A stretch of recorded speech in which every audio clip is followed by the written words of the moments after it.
Et salut à tous, Marco pour la révision du GMED.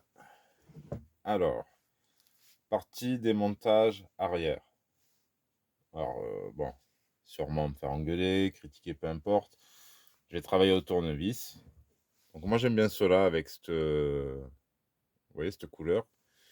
Ils ont assez bien tenu par rapport aux autres. Donc,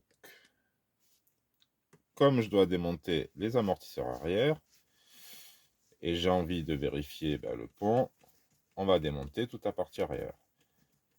Alors prenez votre temps, on va faire tout ça au tournevis, c'est long, surtout les vis d'amorto, mais on va essayer de faire la méthode la plus simple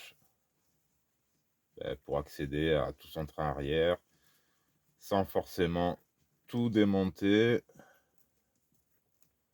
Alors ça aussi, inspirez-vous de l'éclater, si c'est un kit, de la façon dont monter le kit. Bon, ça peut vous aider pour les vis. Après là, on n'est pas sur un crawler, enfin non, on est sur un crawler. On n'a pas des milliards de vis. Et moi, comme je travaille, en fait, c'est étape par étape. C'est-à-dire, je vais démonter l'arrière, je vais tout le régler, je vais le remonter. Je vais démonter l'avant, pareil, je vérifie tout, je remonte. Et je terminerai par la boîte sur laquelle je vais ouvrir, je vais vérifier et je remonte à la fin. Voilà, c'est ma façon de faire. Après, sur les buggy, je fais pareil, hein. Parce que j'ai pas envie de me prendre la tête à ranger mes vis, à les trier, patati patata. Même si c'est sûrement une des meilleures solutions. Donc là, on a libéré l'amortisseur, voilà, de ce côté. On va venir, alors j'espère que vous voyez, là d'après moi, libérer, hop, on va prendre le 2,5. On va commencer à libérer le train arrière avec la vis qui tient les deux liens du dessus. On n'a pas de contre-écrou. Bon, après, entre tout démonter et démonter une partie, il n'y a pas grand-chose de différence, hein. C'est vraiment quelques vis. Mais tant qu'à faire, vous voyez, au tournevis, ça prend des plombes. Limite, je pourrais même prendre une petite visseuse, dévisseuse. Mais bon, je vous dis, on est là à la cool. Prenez votre temps. C'est moi qui force. Ouais, toi, je vais avoir une tendinite dans le bras. Putain, ces vis, elles sont longues, hein. Alors, autant il y a des moments, elles viennent juste se prendre au filetage au fond. Vous dévissez un peu, hop, elle s'en va. Autant là, apparemment, il y a du filetage tout le long. Alors, je vous épargnerai le remontage, hein. Mais au moins, ça vous permet aussi de voir le temps qu'on met à la main. Bon, après, je vous dis, c'est une séance détente. Je prends mon temps, je me fais plaisir. Voilà, je suis pas là à travailler à la chaîne, heureusement. Voilà, j'arrive peut-être au bout. Mais disons, si j'avais petit tournevis électrique, déjà, je gagne 10 minutes par-ci, 10 minutes par-là. Peut-être j'investirais, hein, je dis pas le contraire. Parce qu'avec toute une collection à gérer par moment, c'est pas évident. Après, je suis pas du genre à casser tous les 4 matins. Donc là, on a libéré les deux liens supérieurs. Vous voyez? J'espère que vous voyez, sinon vous entendez. Ça, c'est les aléas de comment dire, de se filmer. C'est pas mon fort. Donc là, on va libérer les liens inférieurs. Je pourrais les enlever ici. Vous voyez, mais après, il y a le cantilever qui vient dessus. Donc, on va les enlever directement de derrière. Donc là, empreinte de 2.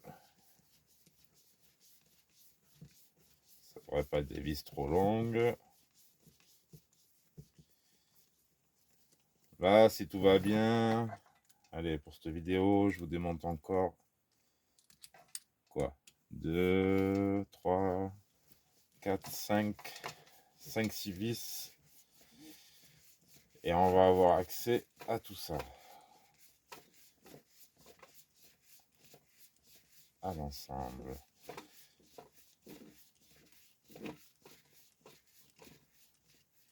Et ça prend le temps que ça prend. Ça pour des malheureuses vis. Après, je fais pareil pour moi. Hop, on va un. On va faire l'autre.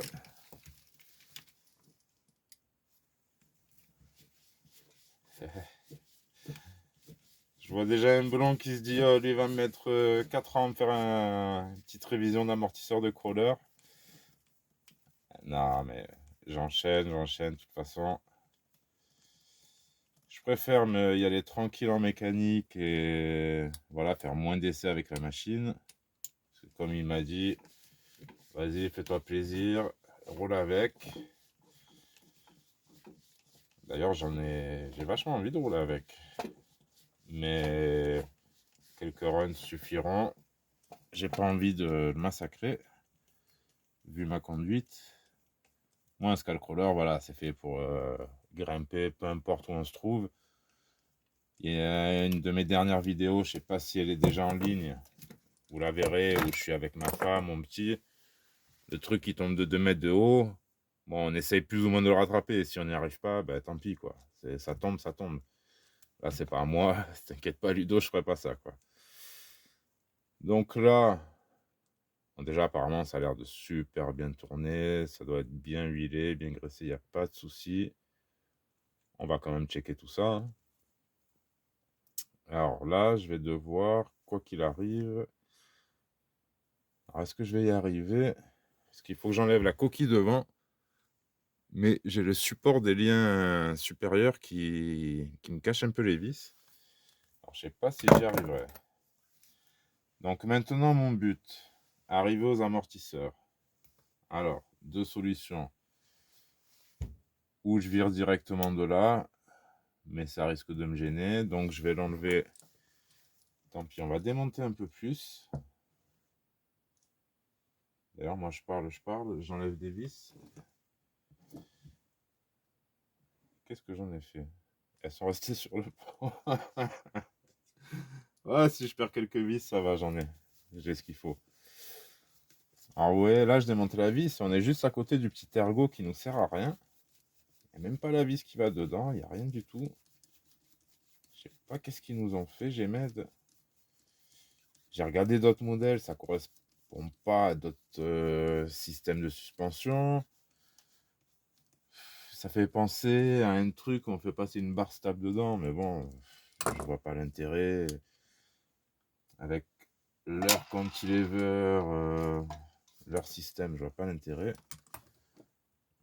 Plus sur cantilever qui se bride de par sa conception. Alors, que je démonte au bon endroit. On a hâte de voir ces amortisseurs. J'espère que les ressorts sont pas trop mous non plus. Après avoir hein, ce que j'ai en ressort, je ne sais pas. À la base, je suis là. Je vais essayer de remonter d'origine. Ressort d'origine, tout d'origine. Et si ça convient pas et que j'ai la pièce, eh ben, je pense que ça sera mieux. Je suis pas à 2 ressorts près. Et comme c'est un petit peu mon test, mon diplôme, on va dire mon CAP, que je suis en train de faire, ben, je vais le faire sérieusement. Voilà. Alors, là, on n'est pas sorti, mais je vais me mettre ça comme ça, que ce soit plus facile à démonter. Ma petite clé en croix, du coup, elle est là. Moi, je fais une vidéo et je prépare pas comme d'habitude. Putain. Mauvaise manie. Mauvais langage aussi. Excusez-moi. Alors, enfin, manière peu conventionnelle de démonter, hein, je vous l'avouerai. D'habitude, je fais même ça sans les gants. Là, c'est pour le style. Hop. Mince. J'ai démonté au mauvais endroit. C'est pas grave. Vous voyez? Hop. J'aurais dû démonter ici. Et je vous parle. Et je fais porte nawak. C'est pas évident, hein. On se dit, ouais, on travaille, fait petite vidéo, normal. Non, non, pas normal. Vous avez vite fait une erreur. Regardez dans ce style. Hop là. Bzzz. Ah, l'électrique, c'est juste du bruit en plus, quoi. Énergie naturelle. C'est l'énergie la plus propre. Bon, même si à mon avis, on dégage du méthane, si vous voyez ce que je veux dire. Ah, je pense que vous me comprendrez. Alors, ces amortisseurs. Ouf.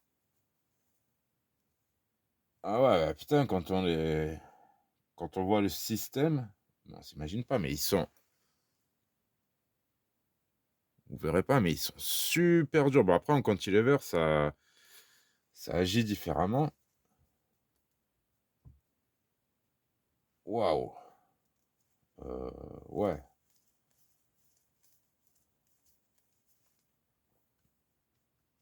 Ils sont vraiment très très durs, hein. Donc on va essayer les chapeaux. Où c'est que je les ai mises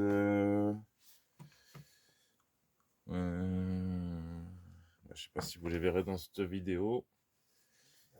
On a des chapes un peu plus longues pour ici. Sur la grappe que j'avais, évidemment, c'est le bordel. Alors là, je suis surpris, hein. Je m'attendais à vraiment quelque chose de beaucoup, beaucoup, beaucoup plus dur. Plus mou. Et c'est vachement dur. Alors, il y a des petites traces d'humidité. Ah, c'est étonnant. Est-ce que c'est l'huile qui aurait coulé?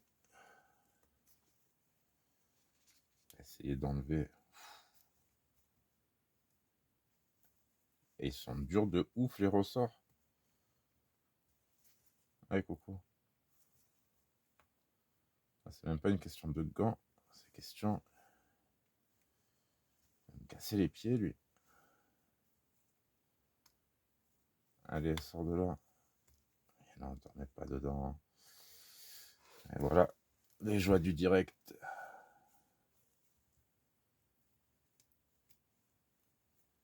Ah, franchement, c'est hallucinant.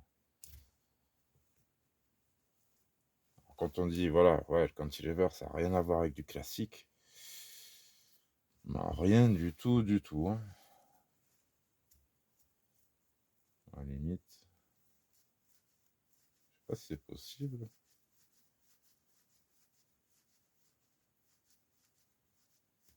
Ah bah si, la bague, elle peut s'enlever par le dessus. Alors ça, c'est étonnant. Vous avez intérêt à avoir un bon filetage, puisque ça pourrait sortir. Voilà, bon, en huile... Après, le corps, il est pas très gros. Mais qu'est-ce que ça dit en huile? Ouf! Bon, on n'a pas de l'huile. On a vraiment... Où est-ce qu'il est le truc? On a de l'air. Et là, je suis tout en bas.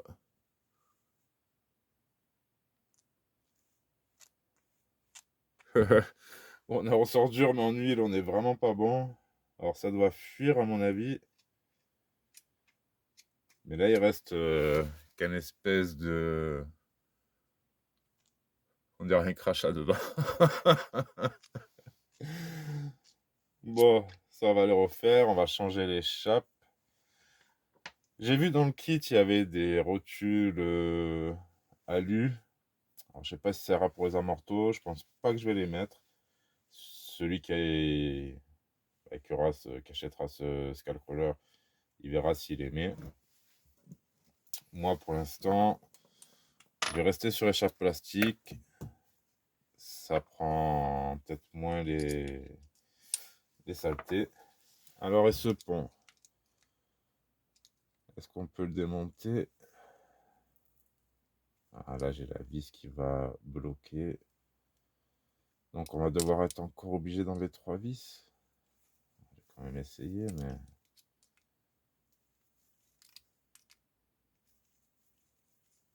c'est peut-être possible. Parce que ça, c'est général, surtout, enfin, surtout, sur la majorité. Quand on veut faire un petit entretien, on enlève les 4 vis de la cocotte de pont. Donc, la cocotte de pont, c'est ce cache. Pour accéder au diff. Mais là, Gmed, vu qu'ils ont des ponts vraiment spécifiques, et au final, je les trouve super bien conçus. Mais alors, vraiment, je suis même surpris. Comme quoi, en photo, on voit pas tout. Je croyais qu'ils avaient juste incliné leur pont et qu'on allait avoir un truc un peu farfelu, mais pas du tout, du tout. Je vous explique. Un pont classique. Ouais, voilà, faudra que j'essaie de cadrer. Vous savez, la cocotte, elle est face à la route. Là, d'origine, elle est inclinée. Vous voyez, ça suit bien derrière avec la sortie de pont. Bien en arrière. En fait, ce qui fait, au lieu qu'elle descende vers le bas, vous gagnez en garde au sol. Évidemment, si je fais ça, vous ne voyez pas. Mais le fait qu'elles soient inclinées en arrière, vous gagnez en garde au sol, c'est vraiment bien fait comme système. En plus, eux, ils vous la livrent. Bon, que la cocotte directe en métal. Et ça permet d'avoir un gros diff à l'intérieur. Donc tout ce métal, ça fait du poids dans les ponts. Exactement là où on veut le poids, quoi. Qu'est-ce que ça dit à l'intérieur? Question graisse. Alors. Il y en a, mais bon. On va en rajouter un peu. Parce que là, ce que vous voyez, la graisse jaune, mais c'est pas top top. On va en remettre un peu là-dedans. Tant que j'y suis, on va enlever la graisse. Faut que je fasse avec un bout de papier. Ah. Alors ça aussi, j'ai remarqué. Vous voyez pas ça dans tous. Vous avez une vis qui vient bloquer à l'intérieur. Donc il faudrait que j'arrive à me la choper. Après, c'est peut-être voir si elle a bougé. Si elle n'a pas bougé, qu'il y a eu du frein filé, je ne vais pas la toucher. Donc voilà, est-ce que je vais réussir? Ah, je suis dessus. Ouais, elle est bien serrée, il n'y a pas de souci. Donc ça, on n'y touche pas. On va juste rajouter là de la graisse vite fait à l'intérieur. Et après, comment dire, je mettrai un peu d'huile en bombe pour les roulements avant de vérifier les extérieurs. Les extérieurs, s'il y a besoin, je remettrai de la graisse. Parce qu'évidemment, si l'eau passe, ça risque d'être par ici. Et avec quoi je vais mettre ça? Hop. Alors, ne faites pas ça chez vous. Là, je vais mettre un peu de graisse. Oh, généralement, je me sers de ça. Graisse universelle au lithium. Merci. Sa douche. C'est lui qui m'a fourni. On en met un petit peu. On fait tourner. Pardon. Bon, la graisse que dedans, on aurait pu s'amuser à nettoyer, faire ci, faire ça. Ça reste de la graisse. Voilà. Le mélange des deux ne va pas vous la faire durcir. Vous n'aurez pas de soucis. Après, pas la peine de mettre 3 tonnes de graisse. Là, il y en a déjà largement ce qu'il faut. J'en rajoute juste pour le fun. Voilà. Bon, de toute façon, après, c'est très propre à l'intérieur, il n'y a pas de souci. Donc, vous voyez, là-dedans, pas besoin d'aller plus loin. Tout est très libre. Tout est très bien. Hop. Voilà, en fait, un diff, c'est une spool hein, de crawler. Mais bon, on appelle ça quand même un diff. Si vous cherchez la pièce, on va vous dire oui, c'est un diff bloqué. Alors, qui n'est pas bloqué puisque on ne peut pas le débloquer. Donc c'est bien une spool.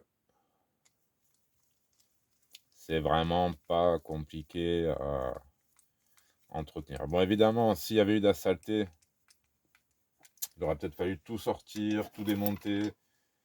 C'est quelques vis en plus.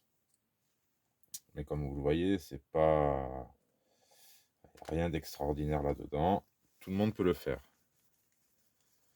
En fait, si vous voyez Marco, enfin rc.com 83 faire quelque chose, c'est que vous en êtes capable aussi. Je vous rappelle que je suis débutant, je suis terrassier. J'ai des petites mains avec des gros doigts boudinés. Et pourtant, je me débrouille.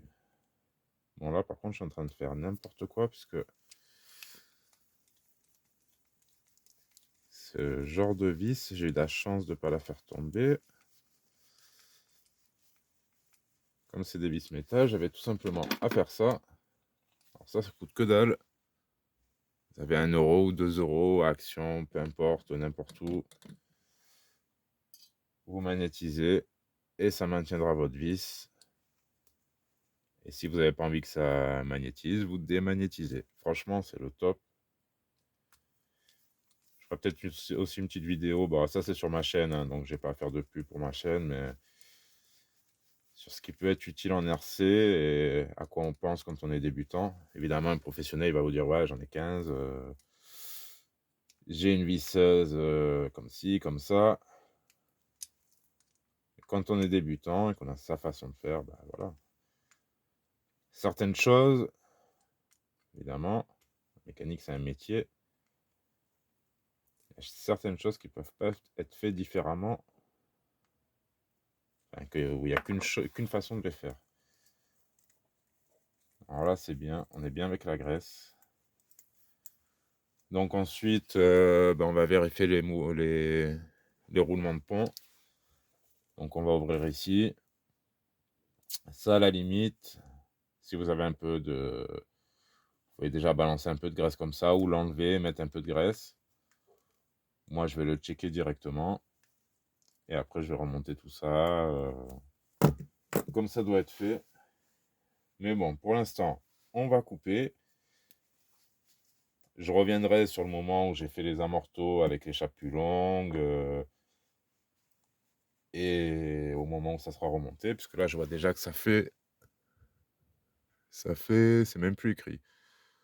Ça va faire plus de 20 minutes que je fais du blabla, tout ça. Ouais, 20 minutes pour démonter un point arrière. Bon, en faisant, en expliquant. Comme je vous dis, hein, j'ai pas l'habitude de faire ça. La mécanique, normalement, j'ai fait pour moi. Tout simplement parce que, bah, voilà, je suis pas pressé. Je fais ça à la cool, au tournevis. J'ai pas forcément les bonnes positions, les bonnes postures, les bonnes protections. Même si là, vous craignez rien du tout. Mais là, vous voyez, j'ai fait une bêtise. Même s'il n'y a pas d'huile dedans, on avait un petit peu quand même. J'ai posé l'amortisseur ouvert.